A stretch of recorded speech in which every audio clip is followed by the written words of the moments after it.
Our early verdict. A strong showing again from Samsung, with a number of potentially important upgrades, but it's a shame the design looks so similar to the S6. 4. Improved battery. Stronger camera. Always on display looks great. Against. Design very similar. No adaptable storage for micro SD. No USB Type-C. I sighed when I first saw the Samsung Galaxy S7, it looks just like its predecessor, and yet again I was going to have to dig deep inside to find out whether the new features mean the new phone is worth the extra money it will cost if you choose it over 2015's Galaxy S6. I don't know why phone manufacturers back themselves into a corner like this, giving the public a reason to criticize their new device when it actually does pack some decent upgrades. If you look beyond the design similarities, Samsung has fixed nearly everything that was disappointing about the S6. The dropped waterproofing is back once again, with an IP68 rating. The battery has been boosted from 2550 mAh to 3000 mAh with little change in the dimensions. The microSD expandable memory is back. And you know what? The Galaxy S7 feels like a completely different phone in the hand thanks to the subtle curve on the back, taken from the Note 5. Imagine the sides from the S6 Edge's screen used on the rear, and you'll have an idea of what I mean. However, there's nothing that will stop people seeing the Galaxy S7 as a phone that's nothing more than the Galaxy S6s, a handset with the same feature set that comes with a microSD slot, and to a degree, they'd be right. It's now waterproof. Well, I say now, but in reality this was already added into the Galaxy S5 before being stripped off to allow for the redesigned Galaxy S6. It's impressive to see a phone that's this well crafted being able to be dunked into a glass of water. It validates what Sony's been doing for years. Sadly there's no USB-C connector on the bottom. Well, sadly for the tech fan who would have liked to easily plug in their charger either way up and enjoyed the faster speeds on offer. Less of a sad day for those of us who have approximately 4.765 billion microSD chargers around the house. The microSD slot will have Samsung fans cheering around the world. The reason for its disappearance in the Galaxy S6 was performance, according to the South Korean brand, which now claims to have fixed that issue, so we should see no slowdown for phones imbued with the expandable memory. However, the brand has confusingly chosen not to use Google's adaptable storage feature, which was added into Android Marshmallow and enables users to hard-code microSD cards into the internal storage, meaning you can install massive apps onto them with ease.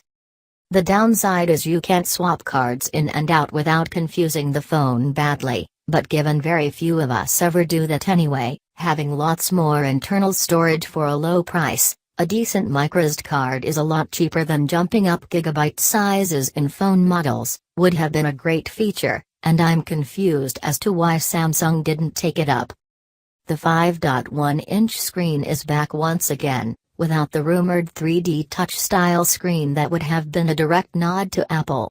It's the same QHD resolution that we're seeing on multiple smartphones these days. Thankfully, Samsung decided to resist the chance to join Sony's insane 4K revolution, and it's still the best-looking screen on the market.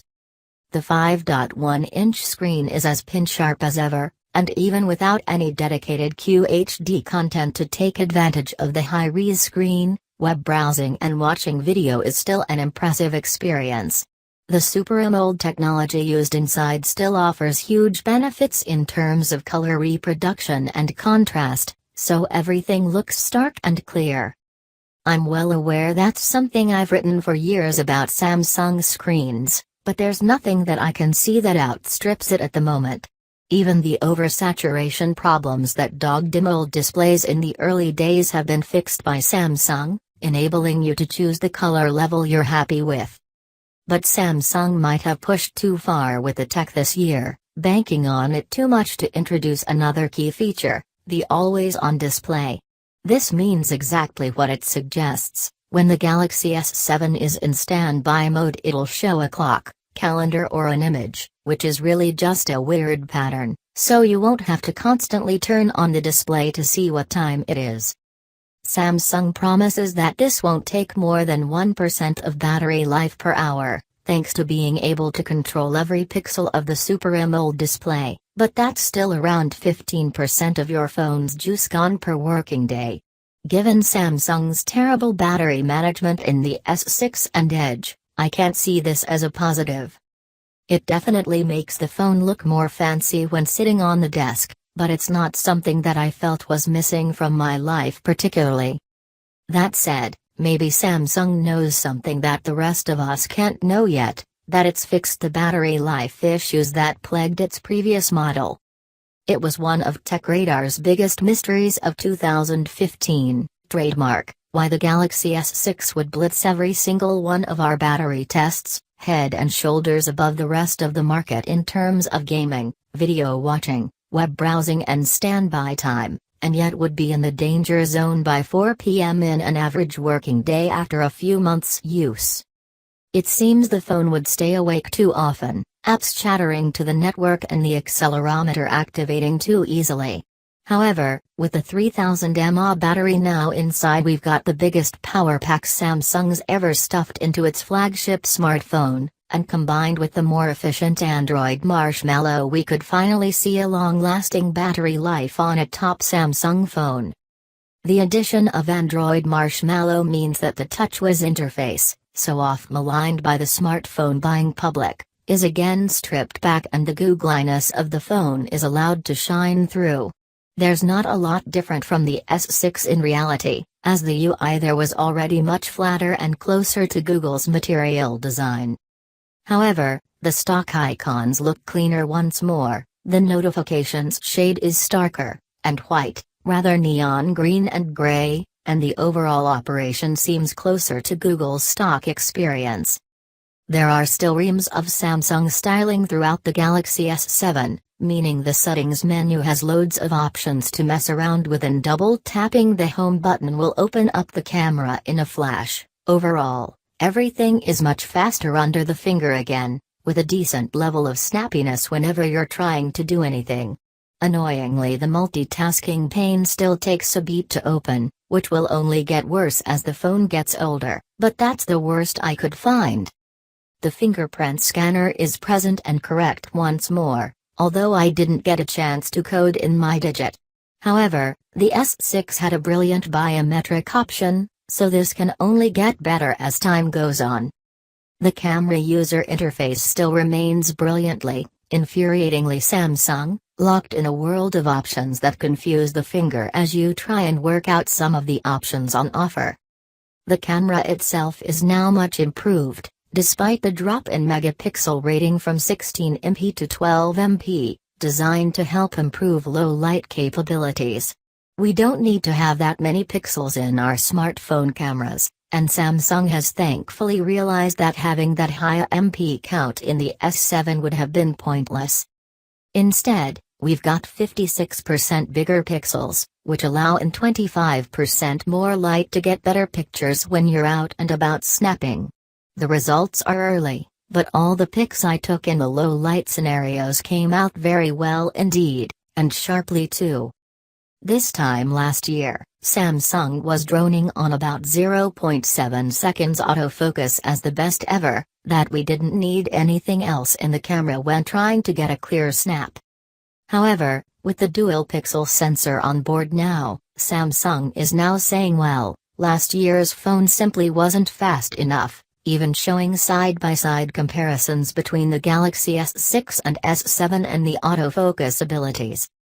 Whatever the underlying technology, the S7 takes very quick and very sharp pictures. If you're not whirling the phone around, pause for even a millisecond, the results are impressive. It's not game-changing, but a decent refinement.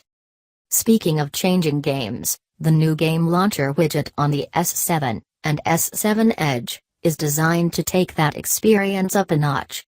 You add games to the folder, and from there you're able to use game tools. A small icon at the side flings up an on-screen menu to let you lock the buttons, disable alerts, record your gameplay, with your own face in the mix, and even minimize the game so you can pop off and answer a message.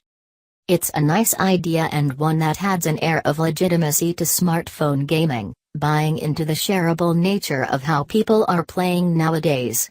You can even drop the resolution and frame rate of games to save battery life, meaning if you're not playing something with insane graphical prowess, this tool promises to save you battery.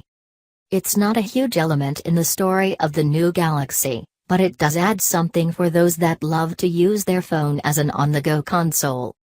Early verdict.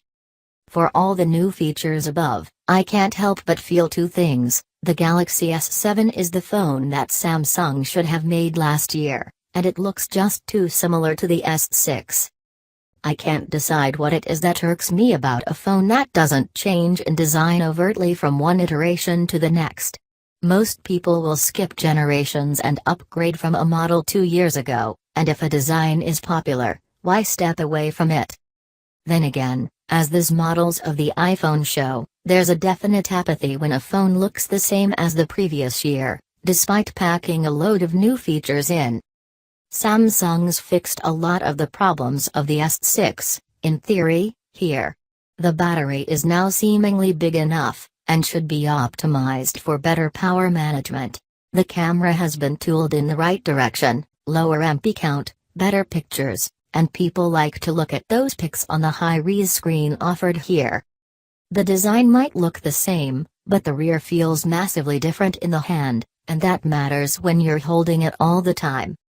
But why couldn't Samsung, a brand famed for putting millions into R&D every day, have added waterproofing, a larger battery and a microSD slot to its phone last year? All these things existed in the market, so why did we have to wait a year to get them?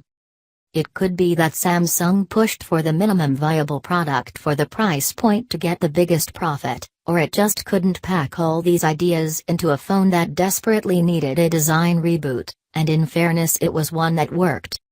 So while this is the phone that would have crushed all in its path in 2015, there's no denying that the Samsung S7 is a welcome upgrade in the right key areas, but with the cheaper S6 on the shelves next to it, there will be many now facing a tricky choice. Here's hoping the full review throws up some nice surprises that push the S7 further ahead in the Galaxy race Samsung is running. 5 things you need to know about the Samsung Galaxy S7. 1. Display. The S7 has a beautiful, crisp and vibrant 5.1-inch Super AMOLED Quad HD display. It's always on too, so notifications, calendar appointments and the time always show up. 2. Returning features. The microSD slot is back, and it's waterproof just like the S5. Well, down to 1 meter for 30 minutes. 3. Plenty of performance. It will be powered by either a Snapdragon 820 or Exynos processor depending on your region, along with 4 GB RAM. 4. An improved camera. 12-megapixel rear-facing sensor with 95% brighter photos than the S6. Plus a f1.7 aperture and super-fast autofocus. 5. A bigger battery, fast adaptive charging and fast wireless charging. 3,000 mAh battery that should be a massive improvement over the Galaxy S6. 6.